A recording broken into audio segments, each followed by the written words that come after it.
சுகாதாரத்துறை அமைச்சர் விஜயபாஸ்கர் வீட்டில் வருமான வரித்துறை சோதனை நடைபெற்று வருகிறது. இது தொடர்பான விவரங்களை தொலைபேசி மூலம் எமது செய்தியாளர் ராஜாவிடம் கேட்கலாம். வணக்கம் ராஜா, சொல்லுங்க, வருமான வரித்துறை சோதனை எத்தனை இடங்களில் நடைபெற்று வருகிறது? தமிழக சுகாதாரத்துறை அமைச்சர் விஜயபாஸ்கரினுடைய அரசு இல்லம், அதாவது அரசு இல்லமான தாமரை இல்லம் கிரீனே சாலையில் அமைந்துள்ளது.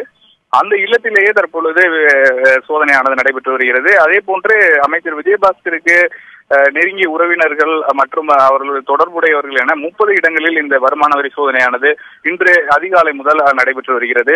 அமைச்சர் விஜயபாஸ்கர் தற்பொழுது அவரது காவேரி இல்லமான அந்த அரசு இல்லத்தில் தான் இருக்கிறார். அந்த இடத்திலும் நடைபெறுகிறது. அதாவது என்ன புகார் என்றால், ஆர்கே நகர் தொகுதியில் சில இடங்களில் பணப்பட்டுவாடா செய்வதில் ஒரு சிட்பண்ட் நிறுவனம் மீதான விசாரணை என்பது வருமான வரித்துறையால் நடத்தப்பட்டிருக்கிறது. அந்த விசாரணையில் அமைச்சருக்கும் தொடர்பு இருக்கிறது என்பது தெரிய வந்ததன் அடிப்படையிலேயே இந்த சோதனை என்பது நடைபெறுவதாக வருமான வரித்துறை அதிகாரிகள் தரப்பில் நமக்கு தகவல்கள் தெரிகிறது. அது தொடர்பாகவும் அந்த சிட்பண்ட் நிறுவனம் தொடர்பாகவும் மாநிலம் முழுவதிலும் மதுரை, திருச்சி, திண்டிவனம், விழுப்புரம் உள்ளிட்ட இடங்களிலும் கூட இந்த சோதனையானது இன்று காலை முதல் நடைபெற்று வருகிறது. அதே போன்று புதுக்கோட்டையில் இருக்கக்கூடிய அமைச்சர் விஜயபாஸ்கருடைய இல்லம், சென்னை நந்தனத்தில் இருக்கக்கூடிய அவரது தங்கையினுடைய இல்லத்திலும் இந்த வருமான வரி சோதனை நடைபெறுகிறது. இதில் அந்த நந்தனத்தில் இருக்கக்கூடிய விஜயபாஸ்கர் அவரின் தங்கையினுடைய இல்லத்தில் சில ஆவணங்கள் தற்பொழுது இன்று காலை நடத்தப்பட்ட சோதனையில் சிக்கியிருப்பதாகவும் தெரிகின்றன. இதன் அடிப்படையில் தொடர்ந்து இந்த சோதனை என்பது நடைபெற்று வருகின்றன.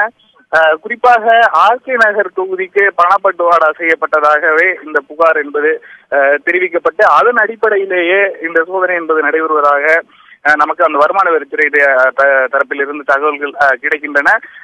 தற்பொழுது அமைச்சராக இருக்கக்கூடிய அரசின் அமைச்சராக இருக்கக்கூடிய ஒருவர் இல்லத்திலேயே இந்த சோதனை என்பது நடைபெற்று வருகிறது. மிகவும் முக்கியமாக இந்த சோதனையின் பொழுது துணை ராணுவ படையினர் பாதுகாப்பு பணியில் நிறுத்தப்பட்டிருக்கிறார்கள். தேர்தலுக்காக வந்திருந்த துணை ராணுவ படையினர் உதவியுடனேயே இந்த வருமான வரித்துறையினர் வந்திருக்கின்றனர். விஜயபாஸ்கர் இல்லத்திலும் தற்பொழுது துணை ராணுவ படையினர் நிறுத்தப்பட்டிருக்கிறார்கள். அதே போன்று சென்னையில் பல்வேறு இடங்களிலும் நடைபெறுகின்றன. அவரது தங்கை இல்லம் அமைந்திருக்கக்கூடிய நந்தனம், அதே போன்று அந்த நடத்தக்கூடிய உரிமையாளருடைய இல்லம் இருக்கக்கூடிய கீழ்ப்பாக்கம் உள்ளிட்ட இடங்களிலும் நடைபெறுகின்றன. இதுவரை நமக்கு கிடைத்திருக்க தகவல்படி 30 இடங்கள் விஜயபாஸ்கருக்கு நெருக்கமானவர்கள், அதே போன்று தொழில் தொடர்புடையவர்கள் இல்லங்களில் நடைபெறுவதாக தெரிகிறது.